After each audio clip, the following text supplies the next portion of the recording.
Even the United States cannot break the Chinese economy, and that's why. Every country has an economic structure that has been built for years, somewhere it is weak, somewhere it is strong, and somewhere it is reinforced concrete, like in China, and even the United States cannot harm the Chinese economy, and I will tell you why now, but in the meantime subscribe to the channel. Enjoy it. The strength of the Chinese economy is multifaceted and has developed over time due to radical changes. Current strengths. The second largest economy. China is the second largest economy in the world by nominal GDP. The largest manufacturing economy. China has the largest manufacturing sector in the world, exporting a wide range of goods. Foreign exchange reserves. China has the world's largest foreign exchange reserves, which provides significant economic leverage and stability. Technological advances. China has made tremendous strides in technology and is a world leader in sectors such as telecommunications, artificial intelligence and green energy. The One Belt and One Road Initiative. This global development strategy is aimed at strengthening regional ties and ensuring a brighter economic future through investments in infrastructure. The domestic market. A large and growing domestic consumer market provides resilience to global economic fluctuations. State capitalism. China's central government controls key sectors of the economy, which gives it unusual leverage to achieve long-term economic goals. Problems. Debt levels. There are concerns about the debt levels of Chinese corporations, local governments, and shadow banking systems. Demographic shifts. Due to the one-child policy, currently relaxed, an aging population poses a problem for a labor-oriented economy. Income inequality. Rapid development has led to significant inequalities in wealth and income. Environmental problems. The growth of industry and cities has created serious environmental problems that the country is currently actively addressing. Conclusion. The development of the Chinese economy represented a process of transformation from a centrally planned system that was largely closed to international trade to a more market-oriented economy with a rapidly growing private sector, which is a major player in the global economy. As China continues to develop, it faces both opportunities and challenges that will determine its future economic trajectory. In a broad sense, the history of U.S. interaction with the Chinese economy can be viewed through various prisms, such as competition, trade policy, sanctions, and investment restrictions. Some may view these tactics as measures to protect national interests or, from another point of view, as an encroachment on China's economic sovereignty and growth. Here are some relevant examples. Trade tariffs and a trade war. One of the most notable examples is the trade war launched under the Trump administration, which began imposing tariffs on Chinese goods in early 2018.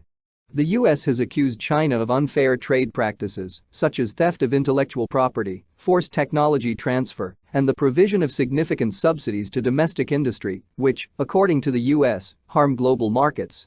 The tariffs have affected billions of dollars worth of Chinese products, and China has responded in kind by imposing tariffs on American products. This trade war has led to rising costs, supply chain disruptions, and a reassessment of trade relations around the world. Sanctions against Chinese companies. The United States government has imposed sanctions and placed several Chinese companies on trade blacklists, citing national security concerns and human rights issues. For example, the U.S. Department of Commerce has added companies such as Huawei and ZTE to its list of legal entities, which prohibits American companies from doing business with them without a license.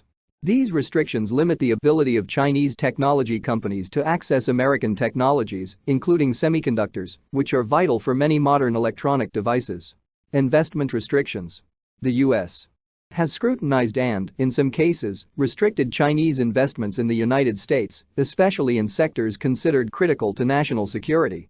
The Committee on Foreign Investment in the United States, CFIUS, has been particularly active in reviewing and sometimes blocking transactions involving Chinese investors.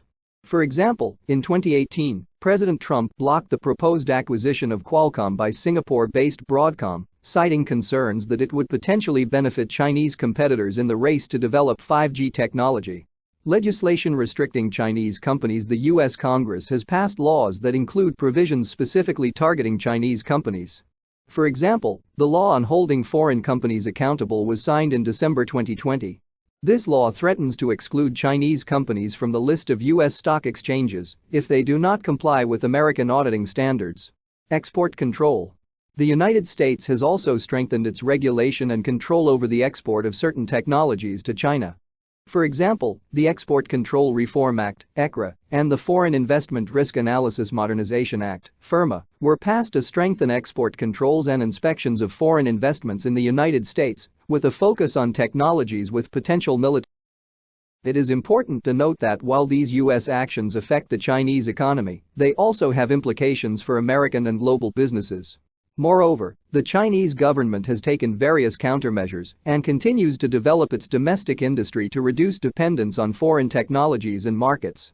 The dynamics of economic relations between the United States and China are complex and interdependent, and the strategies applied by each country affect the global economic and geopolitical landscape.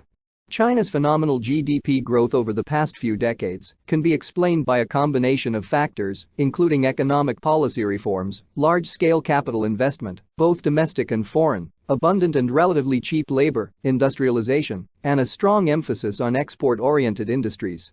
Here are some key aspects of China's economic growth story. Economic reforms. The deep economic reforms initiated by Deng Xiaoping in 1978 marked China's transition from a centrally planned economy to a more market-oriented one, albeit within the framework of a one-party state. These reforms gradually weakened state control over business, allowed private entrepreneurship, and opened the door to foreign investment, competition, and private property rights. Growth due to exports. China is positioning itself as a global manufacturing hub with an export-oriented growth strategy. Thanks to its large workforce and low production costs, it was able to surpass manufacturers from other countries. As a result, it has accumulated a huge trade surplus, especially with developed countries such as the United States. Foreign direct investment, FDI. China has attracted huge amounts of FDI, which has brought not only capital, but also technology, management know-how and connections to global markets. Special economic zones, CEZs, were created to attract foreign companies with favorable conditions, such as tax incentives and fewer regulatory obstacles. Infrastructure and industrialization. Large-scale investments in infrastructure have contributed to the growth of industrial sectors and improved logistics across the vast country. This infrastructure boom, encompassing everything from roads and railways to ports and telecommunications, has helped connect regional markets and integrate them into the global economy. Human capital. The huge population provided China with an abundance of labor, and over time, investments in education and training led to a more skilled workforce, supporting higher value-added manufacturing and the development of a significant technology sector. The domestic market and urbanization. Rapid urbanization has led to millions of people moving from rural areas to cities, which has increased demand for housing, goods and services, thereby stimulating the domestic market. The growing middle class has also contributed to an increase in consumption. The role of the government. The Chinese government has played a central role in the economy, setting investment and development priorities within the framework of 5-year plans. State-owned banks have channeled capital into strategic industries and infrastructure projects, sometimes regardless of short-term returns. Adaptation and innovation. At a later stage of its growth, China began to shift from being a global factory to developing its own technology sectors. Companies such as Huawei, Tencent, Alibaba and others have begun to add value through innovation in various fields, signaling a move up the value chain.